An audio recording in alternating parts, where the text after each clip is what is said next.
नमस्कार। इस बार मैं एक अलग पोस्ट लेके आप लोगों के सामने आ रहा हूँ। इसका मुख्य विषय है कोरोना वायरस, कोविड-19 बीमारी जो आजकल चल रही है। उसके ऊपर मेरे से बहुत सारे सवाल मेरे ट्विटर पेज पे पूछे गए थे। आज तक मैंने उनका जवाब देने का प्रयास किया था और मैंने सोचा कि शायद ये सबके काम में आ जाए ये जानकारी, इसलिए मैंने इसको यहाँ पे वीडियो के माध्यम से आप लोगों के समक्ष रखने का प्रयास कर रहा हूँ। एक बात जो मैं आप लोगों के समक्ष बहुत खुल के बता देना चाहता हूँ वो यह है कि यह तकनीकी रूप से भाषा का प्रयोग यहाँ पे नहीं किया गया है। भाषा को एक जन सामान्य के समझने लायक भाषा के रूप में यहाँ पे प्रस्तुत किया गया है और जितनी भी जानकारी यहाँ पे मैं रखने जा रहा हूँ वो सामान्य रूप से जो पब्लिक डोमेन में जो जानकारी उपलब्ध है, जो सरकारों ने, विश्व स्वास्थ्य संगठन ने अलग अलग समय पर जानकारियाँ सबको उपलब्ध कराई हैं और मेरा जो अपना खुद का इस क्षेत्र में कार्य करने का अनुभव रहा है, उनके आधार पर ये पोस्ट और ये प्रश्नोत्तरी मैं आप सबके समक्ष प्रस्तुत करने जा रहा हूँ। इसका अगर आपको कुछ और जानकारी चाहिए और भी इसके बारे में समझना है तो आप ज़रूर भारत सरकार या विश्व स्वास्थ्य संगठन या और किसी अन्य अंतर्राष्ट्रीय संस्था के वेबसाइट्स पे जाके इसके बारे में और जानकारी ले सकते हैं। तो चलिए प्रश्न और उत्तर की सिलसिला को शुरू करते हैं और जानने का प्रयास करते हैं कि आखिर में ये कोविड-19 या कोरोना वायरस क्या है। पहला प्रश्न जो मेरे सामने रखा गया था वो स्वाभाविक है, सब लोग ये जानने का प्रयास कर रहे थे कि कोरोना वायरस क्या है या कोविड-19 बीमारी क्या है, दोनों में क्या अंतर है, कैसे फैलता है। तो इसके बारे में जो मैंने अपने ब्लॉग पोस्ट पे भी लिखा था, जो शायद आप लोगों ने पढ़ा भी होगा, पर अगर संक्षेप में मैं बताऊं तो कोरोना वायरस विषाणुओं का एक ऐसा समूह है जो स्तनधारियों में सांस से संबंधित बीमारी पैदा करने का काम करता है। सांस से संबंधित बीमारियां बहुत तरह की होती हैं, बहुत हम लोग उनसे परिचित भी हैं। सामान्य स्तर पे भी हमको पता है कि फेफड़े से संबंधित या सांस से संबंधित बीमारियां होती हैं।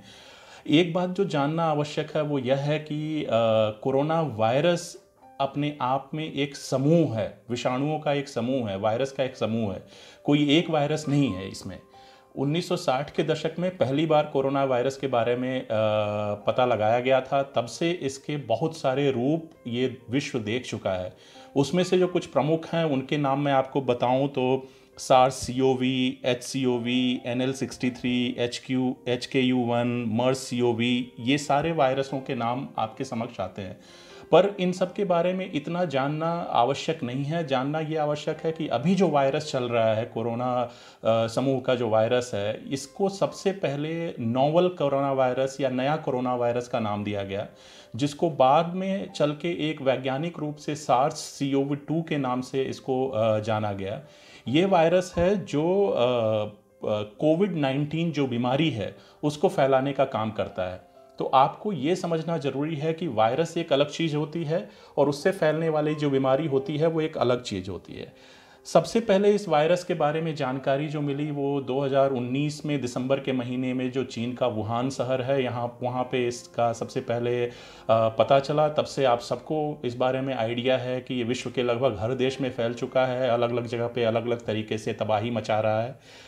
इसके जो मुख्य लक्षण जो होते हैं वो सामान्यतः ऐसे लक्षण हैं जो बहुत सारे और बीमारियों में पाए जाते हैं, इसलिए इसका पता चलना थोड़ा सा और कठिन हो जाता है। तो इसके मुख्य लक्षणों में जो है आपको खांसी, अधिकतर सूखी खांसी, बुखार, सांस लेने में तकलीफ एक बहुत सामान्यतः ये लोगों में पाया जाता है। तो अगर इन तीन चीज़ों की बात करें, बुखार, सांस लेने में तकलीफ और खांसी, तो ये मुख्यतः ये मुख्य लक्षणों में आते हैं।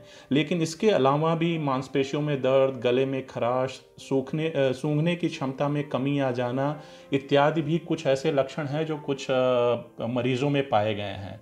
तो अभी इस प्रश्न के उत्तर में आपको ये समझ में आ गया होगा कि कोरोना वायरस क्या है, जिसको SARS-CoV-2 बोलते हैं, या कोविड-19 क्या है, जो कि कोरोना वायरस से फैलने वाली बीमारी है।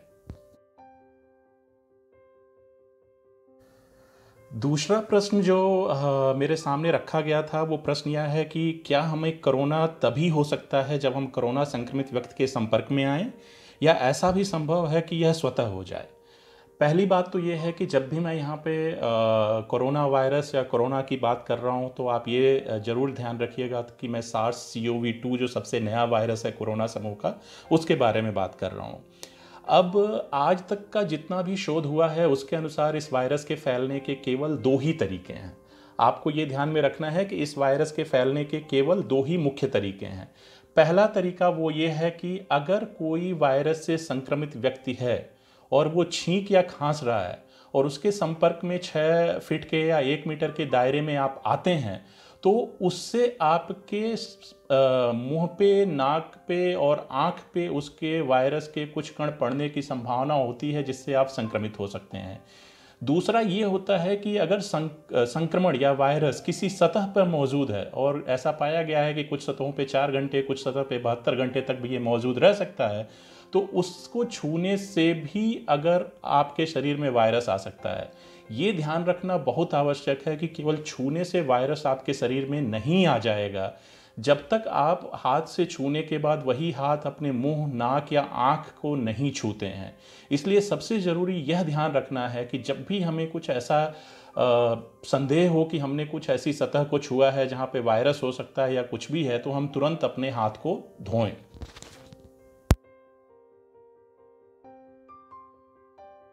जो तीसरा प्रश्न मेरे सामने रखा गया वो एक इसी तरह का प्रश्न था कि जब कोरोना, उन्होंने बोला ऐसा कि कोरोना वायरस हवा को माध्यम बना सकता है, तो क्या पानी को भी बना सकता है और इससे कैसे बचा जाए। तो सबसे पहली बात जो मैं यहाँ पे क्लियर करना चाहूँगा, आप सबके समक्ष एकदम सही तरीके से रखना चाहूँगा कि अभी तक कहीं यह सिद्ध नहीं हुआ है कि पानी के माध्यम से यह वायरस फैल रहा है। लेकिन जैसा कि मैंने पहले भी बताया कि यह वायरस इतना नया है कि इसके बारे में रोज़ नए नए तरीके के शोध हो रहे हैं, तो हो सकता है बाद में चल के इसके बारे में कुछ नई जानकारी उपलब्ध हो और तब शायद इसके बारे में हम और ज़्यादा खुल के बात कर पाएँ। जहाँ तक हवा में फैलने का माध्यम है, पिछले प्रश्न के उत्तर में मैंने आपको बहुत क्लियर बताया कि हवा में ये बहुत कम दूर तक फैलता है। अगर कोई छींक रहा है या खांस रहा है तो उसके 6 फीट या 1 मीटर के दायरे में आने पर ही ये वायरस ज़्यादा प्रभाव कर सकता है। इसलिए दूरी बना के रखने में ही ज़्यादा सुरक्षा हो सकती है और इसको ध्यान में रखना आवश्यक है। हवा में सामान्य रूप से यह वायरस बहुत दूर तक जाता है, ऐसा अभी तक सिद्ध नहीं हो पाया है।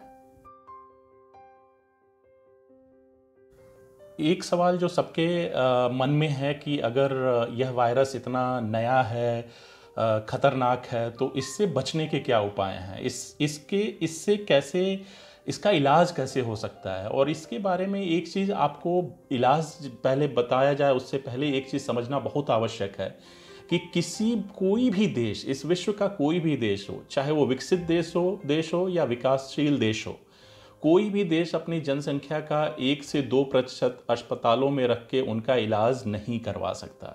इसलिए सबसे आवश्यक यह है कि जितने कम से कम लोग अस्पताल पहुँचें उतना सही रहेगा।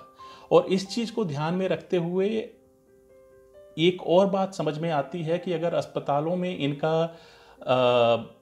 इलाज इतने सारे लोगों का संभव नहीं है तो इनके लिए क्या करना चाहिए और कैसे इससे बचा जा सकता है। अगले प्रश्न में मैं कुछ इलाज के मुद्दों पर भी बात करूंगा, पर अभी मैं केवल बचाव के मुद्दों पर बात कर रहा हूं। तो हमने पहले पढ़ा कि केवल 2 ही तरीके हैं इस वायरस के फैलने के, अभी तक की जानकारी के हिसाब से। तो जो पहला तरीका है कि अगर कोई संक्रमित है और वो छींक या खांस रहा है, उससे 6 फीट की दूरी पर हैं, तो आपको वायरस लग सकता है। तो आज जब ये वायरस इतना फैल गया है तो एक सलाह जो हम सबको दे रहे हैं कि आप मास्क या 3 परत का जो कपड़ा है वो अपने चेहरे पर लगा के चलिए, कम से कम नाक और मुंह को ढकिए। हाथ को लगातार साफ रखते रहिए ताकि कभी आँख पे अगर हाथ लगने की बात आती है तो भी संक्रमण आँख के माध्यम से भी ना जा पाए। अभी तक के हिसाब से जो सिद्ध हुआ है उसमें आँख, नाक और मुंह, ये 3 प्रकार हैं संक्रमण शरीर के अंदर जाने के लिए। जो दूसरा तरीका फैलने का है वो यह है कि किसी सतह पे जब वायरस है और वो सतह आपने छुआ और वही हाथ आप अपने मुंह, नाक या आँख पर लगाते हैं तो वायरस के आपके शरीर में अंदर जाने का खतरा बना रहता है। इसलिए भी यहाँ पे लगातार हाथ धोना, बार बार अपने आप की, अपने शरीर की सफाई रखना, घर की सफाई रखना और भी आवश्यक हो जाता है। तो जब इलाज तभी ज़रूरत पड़े जब हम इन सारी चीज़ों को करने के बाद भी अगर हम नहीं बच पाते हैं, तो इलाज की ज़रूरत पड़े तो शायद तब नहीं कुछ किया जा सकता है। लेकिन ऐसा पाया गया है कि अगर इन बातों को ध्यान में रखा जाए तो 70 से 80% लोग इलाज की समस्या से बच जाते हैं और अपने आप इस वायरस से उनका बचाव पूरा हो जाता है। इसलिए इन चीज़ों को ध्यान में रखिए और इनको घर पे पालन करने का प्रयास कीजिए। जो पांचवा प्रश्न है वो यह है कि क्या अगर कोई एक कोरोना संक्रमित व्यक्ति ठीक हो जाता है तो उसके बाद भी क्या उसको फिर से इन्फेक्शन होने के चांसेस रहते हैं, उसके अवसर रहते हैं।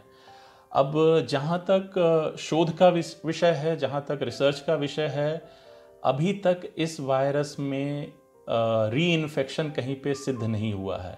इसका मतलब यह है कि जो लोग ठीक हो रहे हैं उनमें री इन्फेक्शन नहीं हो रहा है। अब कुछ न्यूज़ में, अखबारों में और मीडिया में ये बात फैलाई गई थी कि दक्षिण कोरिया में और चीन में कुछ केसेस में री इन्फेक्शन पाया गया है।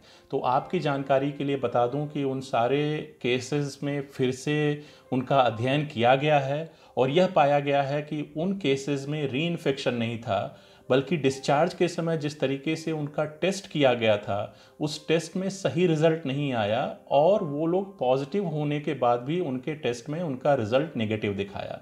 तो इसलिए यह कहना कि ये री इन्फेक्शन है गलत है। यह जबकि समस्या है कि एक टेस्टिंग प्रणाली जो है, एक सिस्टम जो है, एक पद्धति जो है, शायद उसमें कहीं सुधार करने की ज़रूरत है।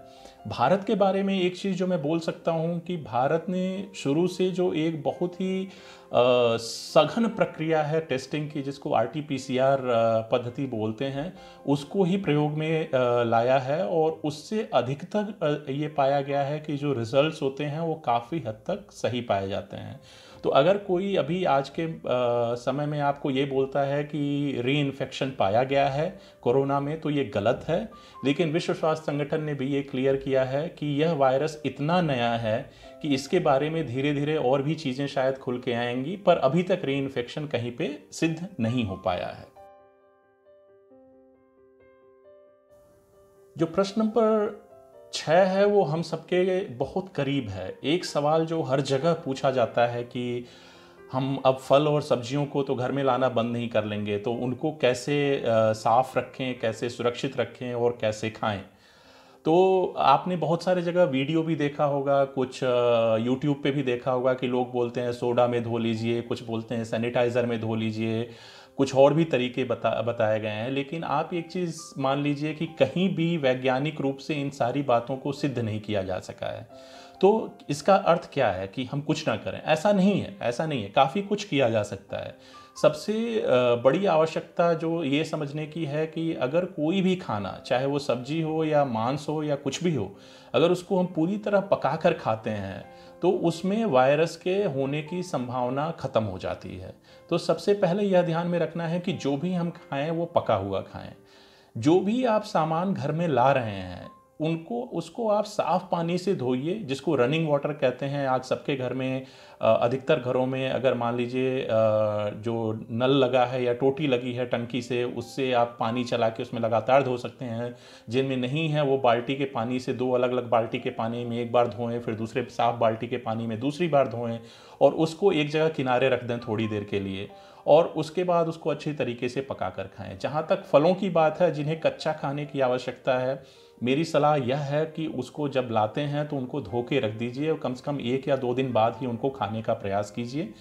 जब भी कोई नई पद्धति आएगी जिसको विश्व स्वास्थ्य संगठन या कोई और भी तकनीकी संस्था जिसको सिद्ध करती है कि इसके माध्यम से आप सफाई कर सकते हैं, तभी आप वो फॉलो करिए। अन्यथा हो सकता है कि आप कोई ऐसी तकनीक जो यूट्यूब से देखकर फॉलो कर रहे हैं जो शायद आपको फ़ायदा करने की जगह नुकसान अधिक कर ले। इसलिए सफाई बनाए रखिए, लेकिन उन्हीं चीज़ों को प्रयोग करिए जो तकनीकी रूप से सिद्ध हैं या वैज्ञानिक रूप से सिद्ध हैं, ना कि जो कुछ भी हमको बताया जा रहा है आजकल वीडियो या यूट्यूब के माध्यम से। प्रश्न नंबर 7 जो है वो एक महत्वपूर्ण प्रश्न है और हम सबके लिए समझने की भी आवश्यकता है। प्रश्न ये है कि क्या हर कोरोना संक्रमित व्यक्ति को इलाज की ज़रूरत होती है या बिना इलाज के भी अपने इम्यून सिस्टम या प्रतिरक्षा प्रणाली के माध्यम से वह ठीक हो सकता है? तो एक चीज़ आपकी जानकारी के लिए बता दूं कि 80% जो मरीज़ होते हैं कोरोना के, उनमें कोई तीव्र लक्षण नहीं होते हैं और उनको अस्पताल में जाके उपचार की आवश्यकता भी नहीं होती है। उनके लक्षण रोज़ मॉनिटर करने की ज़रूरत होती है, रोज़ देखने की ज़रूरत होती है कि कहीं लक्षण उनके तीव्र तो नहीं हो रहे हैं, लेकिन उनको मैनेज किया जा सकता है, उनका प्रबंधन किया जा सकता है अस्पताल के बाहर भी। लेकिन 20% जो केस होते हैं जिनको अस्पताल जाने की ज़रूरत पड़ती है, उनमें से भी जो 5% ऐसे होते हैं जिनको सघन चिकित्सा की आवश्यकता होती है। और सबसे अधिक मृत्यु दर जो पाई जाती है वो सघन चिकित्सा वाले लोगों में ही पाई जाती है। अब ये बोलना कि कौन 80% में आएगा या कौन 20 या 5% में आएगा, ये बहुत कठिन है। इसलिए हमें सबको ये मान के चलना है कि कोई भी केस जो है वो तीव्र लक्षण वाला हो सकता है, इसलिए उनका रोज़ उनके लक्षणों की जांच, उनकी मॉनिटरिंग बहुत ज़रूरी है, ताकि समय रहते तीव्र होते लक्षणों को पहचाना जा सके और उनको जो अंतिम 5% हैं जो उनको सघन चिकित्सा की ज़रूरत पड़ती है, वहाँ जाने से बचाया जा सके। जिस दिन हम अपने इस उद्देश्य में सफल होंगे, शायद हम दो चीज़ों को हम प्राप्त कर पाएंगे, दो लक्ष्यों को प्राप्त कर पाएंगे। एक तो ये है कि अस्पताल में जो है हमारा जो लोड है वो कम हो पाएगा, तो लोगों को एक गुणवत्ता वाली सुविधा मिल पाएगी, और दूसरा ये है कि कम से कम लोगों की मृत्यु होगी। इन दोनों बातों को ध्यान रखते हुए मैं यहाँ पे इस प्रश्न के बारे में बस इतना ही कहूँगा कि लक्षणों को मॉनिटर कीजिए और ध्यान दीजिए कि जब भी वो तीव्र हो रहे हों, आप डॉक्टर या किसी भी और सरकारी संस्था से आप सहयोग अवश्य लें। अब जो प्रश्न है वो इस विषय पे है कि कोरोना से संक्रमित या कोविड-19 की जो बीमारी है उसका इलाज कैसे हो रहा है पूरे विश्व में और लोग क्या कर रहे हैं। तो जैसा कि मैंने पिछले प्रश्न में बताया कि करीब 80% लोगों को अस्पताल में उपचार की आवश्यकता नहीं होती है, पर जिनको होती है उनके लिए भी कोई अभी ऐसा सिद्ध प्रोटोकॉल नहीं है कि जिसको सारे देश फॉलो कर रहे हैं। हर देश अपना अपना एक नया तरीका अपना रहा है, नई नई चीज़ों पे एक्सपेरिमेंट कर रहा है, प्रयोग कर रहा है और उन चीज़ों को अपने अस्पतालों में लागू करने का प्रयास कर रहा है। सबसे बड़ी चीज़ जो समझने की आवश्यकता है कि कोरोना का जो वायरस है ये श्वसन तंत्र पे सबसे ज़्यादा प्रभाव करता है, इसलिए ज़्यादातर जो उपचार हैं वो उसी से संबंधित होते हैं। अब अगर कोई मरीज़ ठीक नहीं हो पाता है या उसको दवाओं से कंट्रोल नहीं किया जा सकता है, तो उसको फिर वेंटिलेटर या जो सघन चिकित्सा की सुविधा होती है वहाँ पे ले जाने की आवश्यकता होती है। और एक विकसित देश है, उसका नाम मैं नहीं लूँगा, वहाँ के सबसे अच्छे अस्पताल में ये पाया गया है कि जिनको भी सघन चिकित्सा की आवश्यकता पड़ी या जिनको वेंटिलेटर पे ले जाने की आवश्यकता पड़ी, उनमें 100 में से करीब 88 लोगों की मृत्यु हो रही है।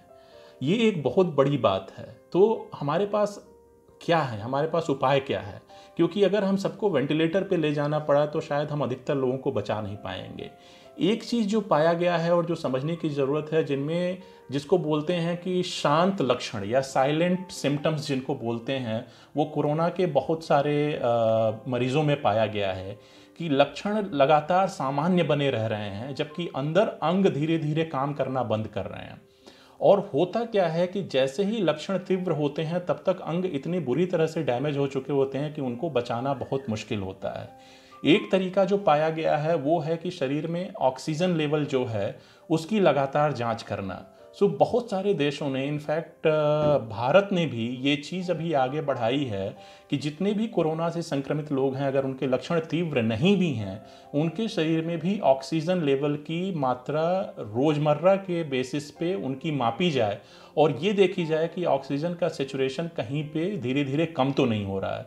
हो सकता है कि आपके फेफड़े काम करने बंद कर रहे हों, पर फिर भी वो लक्षण में बाहर दिखाई नहीं दे रहा है। तो ऑक्सीजन की मात्रा मॉनिटर करने से ये फ़ायदा है कि अगर लक्षण दिखाई भी नहीं देता है तो भी हमको ये पता चलता है कि अंदर अंग धीरे धीरे काम करना बंद कर रहे हैं या नहीं।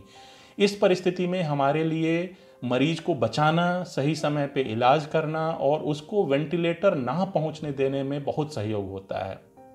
जहाँ तक दवाइयों की बात है, अलग अलग जगह पे लोग अलग अलग तरह के व्हाट्सएप फॉरवर्ड्स में देखता हूँ कि आप ये विटामिन सी खाइए, आप कुछ अलग खाइए, आप ये नुस्खा। आपको जो करना है करिए अपनी प्रतिरक्षा प्रणाली को इम्प्रूव करने के लिए, इम्यून सिस्टम को और स्ट्रॉन्ग करने के लिए। लेकिन इलाज के तौर पे किसी भी दवा का प्रयोग तब तक मत करिए जब तक किसी डॉक्टर ने आपको वो प्रिस्क्राइब नहीं किया है और आपको वो पर्चा लिख के नहीं दिया है। इस समय अपने से इलाज करना घातक हो सकता है, इसलिए आप हमेशा डॉक्टर्स की सलाह मानिए और उन तक पहुंचिए। आपके पास कंट्रोल रूम्स के नंबर हैं हर राज्य के, उनको फ़ोन करिए और वहां के माध्यम से इसके बारे में ज़्यादा से ज़्यादा सूचना प्राप्त करने का प्रयास कीजिए। एक प्रश्न जो सबके दिमाग में रहता है वो यह है कि क्या कोरोना की वैक्सीन बन गई है? अगर नहीं बनी है तो कब तक बनेगी? कब तक हमको मिलेगा ये टीका और कैसे हम इससे ठीक हो पाएंगे? तो इसका जो आप लोगों को एक जानना आवश्यक है वो यह है कि अभी कोई भी वैक्सीन या दवाई कोविड-19 बीमारी या कोरोना वायरस के लिए अभी तक नहीं बनी है। लेकिन इस पे काफ़ी ज़ोर शोर से काम चल रहा है, युद्ध स्तर पे काम चल रहा है। अलग अलग देशों में 50 से अधिक प्रयोगशालाएं या फार्मा कंपनियां या वैक्सीन बनाने वाली कंपनियां या सरकारी संस्थाएं इन पे काम कर रही हैं। पर इनको आने में अभी समय है। और एक दो चीज़ चूँकि मैंने जन स्वास्थ्य में काफ़ी लंबे अरसे से काम किया है, वैक्सीन के बारे में एक चीज़ मैं आपको बता दूं कि एक तो इसके बहुत सारे चरण होते हैं, हर चरण के अलग अलग सीमाएं होती हैं और कैसे उनका परीक्षण होगा, कैसे वो सिद्ध होंगे। लेकिन अगर एक बार वैक्सीन बन भी जाता है तो लैब में बनने के बाद उसको फिर कंपनी में जाना होता है प्रोडक्शन के लिए। प्रोडक्शन के बाद फिर उसको सप्लाई करना होता है अलग अलग देशों में, अलग अलग देशों से अलग अलग राज्यों में। उसकी सप्लाई की एक प्रमुख विशेषता यह है कि उसमें कोल्ड चेन मेंटेन करना होता है, एक अलग तरीका होता है। हर वैक्सीन को सामान्य आदमी में लगाने के अलग अलग तरीके होते हैं। उसके लिए जो आपके जो फ्रंट लाइन वर्कर्स हैं, जो एएनएम्स हैं, जो नर्सेज हैं, उनको ट्रेन करने की ज़रूरत पड़ती है, फिर जाके कहीं वो वैक्सीन आपको लग पाता है। तो इन सारी चीज़ों को अगर ध्यान में रखें तो कोरोना वायरस के वैक्सीन बनने में और उसके आप तक पहुंचने में शायद काफ़ी समय लग सकता है।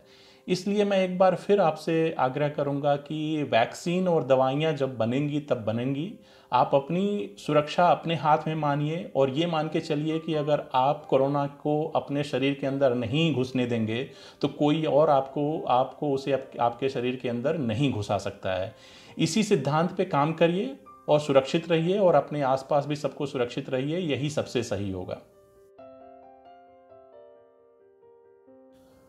अंतिम जो सवाल है वह सबसे मुझे मज़ेदार सवाल लगा। मज़ेदार इसलिए भी क्योंकि शायद सबके मन में ये सवाल है कि ये महामारी कब ख़त्म होगी। अब जितना भी अभी तक समझ में आया है, करीब 6 महीने हो गए हैं इस वायरस का पता चले हुए और इस महामारी को आगे बढ़े हुए। अभी भी किसी के लिए बहुत खुल के बोलना कि ये महामारी कब ख़त्म होगी बहुत मुश्किल है। लेकिन स्थिति इतनी दयनीय भी नहीं है जितना हम सोचते हैं। एक सलाह मैं आप सबको दूंगा कि केवल आप यह मत देखिए कि कितने नए केसेस आए हर रोज़ या टोटल अभी तक कितने केस हुए, 90,000 हुए, 80,000 हुए, 70,000 हुए, 1 लाख हुए, कितने हुए। आप ये भी देखिए कि कितने लोग उसमें से ठीक हो रहे हैं और कितने लोगों की मृत्यु हो रही है। आपकी जानकारी के लिए अगर ये मैं बताऊं तो जिसको रिकवरी रेशियो बोलते हैं कुछ मामलों में, वो करीब 19-20% से बढ़ते बढ़ते बढ़ते अभी मई के महीने में आपका 35-36% के करीब प्रतिशत के करीब पहुंच चुका है। जबकि मृत्यु दर लगभग वहीं पे बनी हुई है 3% के आसपास ही। तो ये इतनी बुरी स्थिति नहीं है। आप अपना बचाव करिए जैसा पहले भी मैंने बताया है, और आप अपने आप को सुरक्षित रखेंगे तो शायद हम ये मृत्यु दर को और भी कम कर पाएंगे और ज़्यादा से ज़्यादा लोग अगर संक्रमित होते भी हैं तो भी इससे बाहर निकल पाएंगे। और इसी सलाह के साथ मेरे सारे प्रश्नों की जो श्रृंखला थी अभी तक की वो यहाँ पे समाप्त होती है। जाते जाते मैं एक बात आप लोगों के साथ ज़रूर साझा करना चाहूँगा। मैंने कुछ दिनों पहले ही लिखा था कि चाहे मैं कितने भी आंकड़े आपके सामने रख लूँ कि इतना प्रतिशत रिकवरी रेशियो है, इतना प्रतिशत मृत्यु दर है, मृत्यु दर बढ़ा नहीं है, 3% पे है, पर जिस भी दिन भगवान ना करें, जिस भी दिन आपके घर परिवार नात रिश्तेदार में एक भी केस आ जाता है, एक भी व्यक्ति को ये संक्रमण हो जाता है, वो आपके लिए 100% केस है। वो आपके लिए एक व्यक्ति महत्वपूर्ण है। इसलिए यह सोचना कि उसको हुआ है और मुझे नहीं होगा, अभी ये यहाँ पे इस गांव में है, मेरे तक नहीं पहुँचेगा, यह सोचना गलत है। आप सब लोगों को सुरक्षा रखनी है, आप सब लोगों को ये ध्यान रखना है और ये मान के चलना है कि अगर हम अपनी सुरक्षा करेंगे तभी हमारी सुरक्षा भी होगी और साथ साथ हमारे आसपास के लोगों को और हमारे समाज की भी सुरक्षा होगी। इसी के साथ ये मैं अपना प्रश्नोत्तरी का कार्यक्रम समाप्त करता हूँ। आशा है आपको पसंद आया और आगे भी मैं प्रयास करूँगा कुछ नई जानकारी ऐसे ही आप लोगों के समक्ष प्रस्तुत करने के लिए। धन्यवाद।